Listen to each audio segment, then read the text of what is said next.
إن الحمد لله نحمده ونستعينه ونستغفره ونعوذ بالله من شرور أنفسنا وسيئات أعمالنا.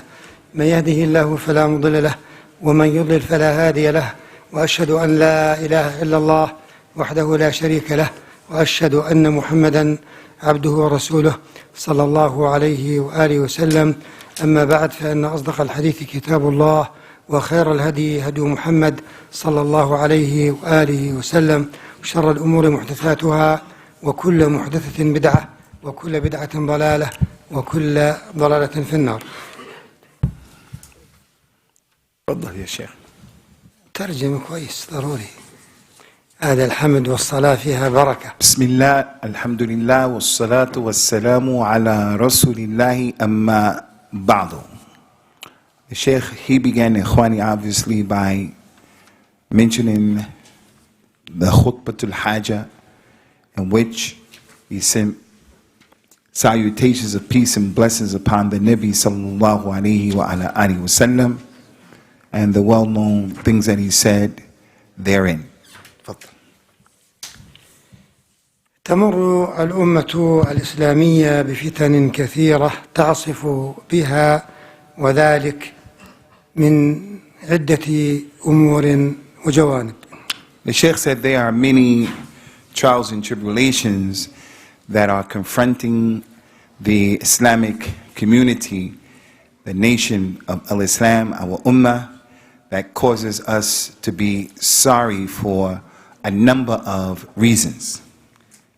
والأمر الأول هو تداعي الأمم عليها، كما قال عليه الصلاة والسلام: يوشك الأمم أن تتداعى عليكم كما تتداعى الأكلة على قصعتها. فقال قائل: ومن قلة نحن يومئذ يا رسول الله صلى الله عليه وآله وسلم؟ قال: إنكم كثير ولكنكم غثاء كغثاء السيل، ولينزعن الله من صدور عدوكم المهابة، وليقذفن في قلوبكم الوهن. قالوا: وما الوهن يا رسول الله صلى الله عليه وآله وسلم؟ قال: حب الدنيا وكراهية الموت. He said, and from the very first trials and tribulations that he wants to mention here is the one that the Nabi sallallahu alaihi wasallam prophesied, and that is the hadith that talks about the converging upon this ummah by all of the other nations. He says, sallallahu alayhi wa ala alihi wa sallam, the time is quickly approaching where all of the other nations will converge on this ummah the way a group of diners converge on one single plate. Someone from the audience, from the companions, may Allah be pleased with him, when he heard that hadith, he said, Ya Rasulullah, will they converge on us because we will be few in numbers, we were the minority? He said, no, you're going to be a lot in numbers, you'll be numerous, but Allah subhanahu wa ta'ala is going to take out of the hearts of your enemy the fear of you, and he's going to throw into your hearts al-wahin. The companion said, and what is wahin, Ya Rasulullah? He said, al-wahin is that you people will love the dunya, and the people from this ummah will hate death. And in the hadith, I didn't translate, he says, sallallahu alaihi wasallam, you will be many in number, but you will be like the foam of the ocean, scum of the ocean, weak and downtrodden. كما تعاني هذه الأمة بين دولها من وقوع النزاع بين هذه الدول الإسلامية، حتى أنك قد ترى بعض طلاب العلم قد تأثروا من هذا النزاع وأمضوا هذه العنصرية، يعني في التعصب مثلا لدولته ضد الدولة الأخرى، نزاع بين الدول الإسلامية مع بالغ الأسف. And part of the manifestation of this is the internal strife and the niza' that we have amongst the Muslim countries themselves. So we find a situation where it's possible for you to see and to witness that there are even students of knowledge, people who claim a connection to knowledge, religious knowledge. They've been also affected by this conflict and this turmoil that the Muslim nations have between themselves, where you see some students of knowledge having al-Ansariya. They are racist against other Muslims because they share different nationalities and they themselves come from different nations. So the students have also been afflicted with this problem. المعاناة من الشتات والضياع والحزبية كل حزب بما لديهم فرحون. So we have this separation, this division, this hizbiyah, where this partisanship, people are with their own group, is a problem. As Allah Azza wa Jal mentioned in the Quran, every group is happy with what it has and what is with it. ويقول صلى الله عليه وآله وسلم وستفترق أمتي إلى 73 فرقة. And the Nabi sallallahu alayhi wasallam said that this ummah is going to divide into 73 different sects. التفرق والخلل في التآلف والتعاون والنصرة والتعاضد. So there's going to be splitting amongst the people to the degree that they won't cooperate with each other and they won't assist each other. And they won't have this thing of ta'aluf, is when you come together and your hearts are together. You won't have this thing. ومن المعلوم أن الدولة تتكون من الحكام والعلماء والشعب. ونحن نرى أن الأمر لا كما ينبغي ولا كما يجب في التآلف والتعاون والتفاهم الذي يقوم على الاستجابة لأمر الله سبحانه وتعالى.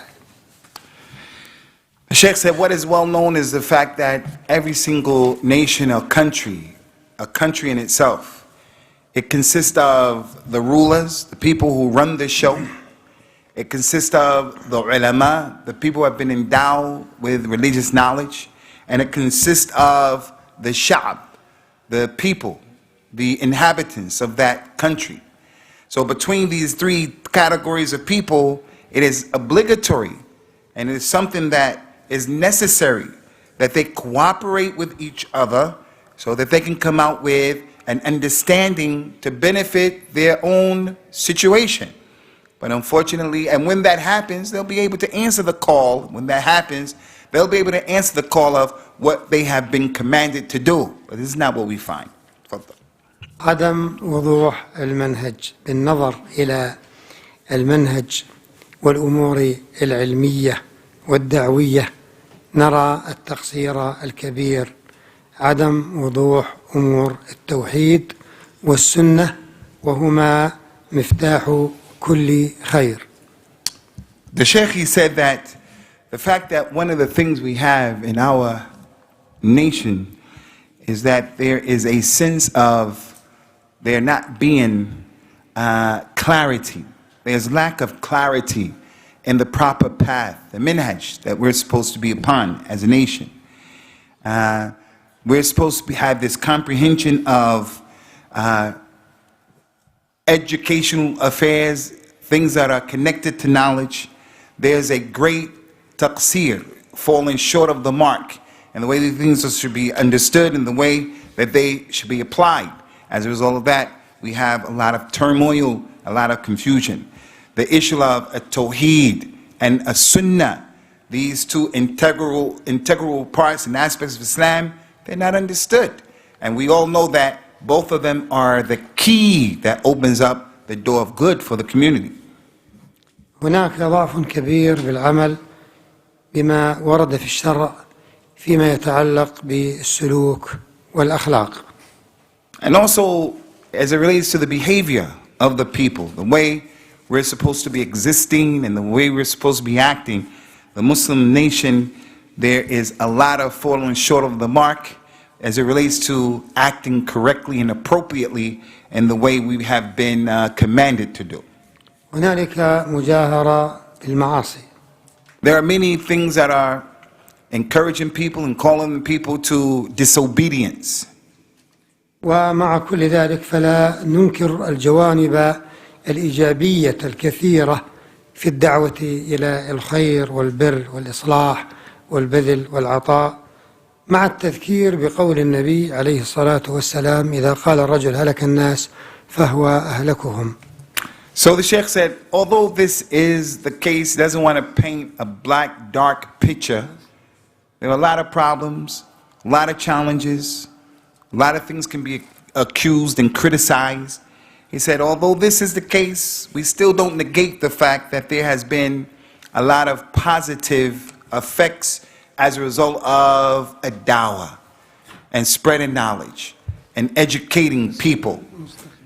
Because we always have to remember the importance of being people who look at the affairs with a positive outlook, because this is from the deen. The Prophet sallallahu alaihi wasallam, he said in authentic hadith, the one who says the people are destroyed, halak al-nas, the people are destroyed, they have been destroyed. Rasulullah sallallahu alaihi wasallam said, the one who looks at the situation like that, he is the one who destroyed them, or he is the one who is the most destroyed. ويشتد الألم عندما يعود المسلم أو عندما يرجع بذكرياته إلى ذلك التاريخ المجيد الحافل بتحقيق طاعة الله عز وجل من خلال أصحاب القرون الخيرية.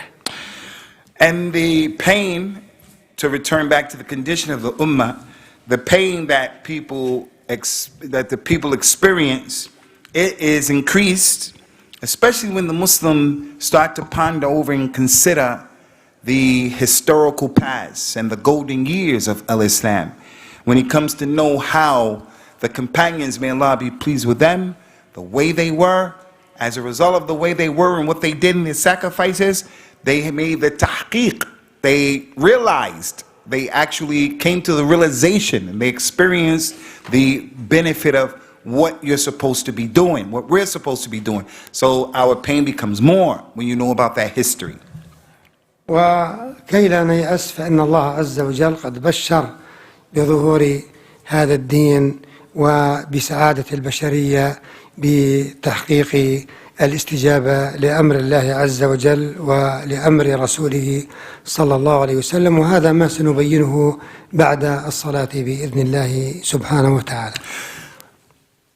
And again, Allah Azza wa Jal has given the bushra, the tabshir. Allah has given the glad tidings and informed the people about the happiness and the tranquility that human beings will receive when they answer the call that Allah Azza wa Jal calls them to. And the Prophet sallallahu alaihi wasallam invites them to that thing which will give them life. And inshallah, this is what we're going to talk about after Salat al-Maghrib. So inshallah with that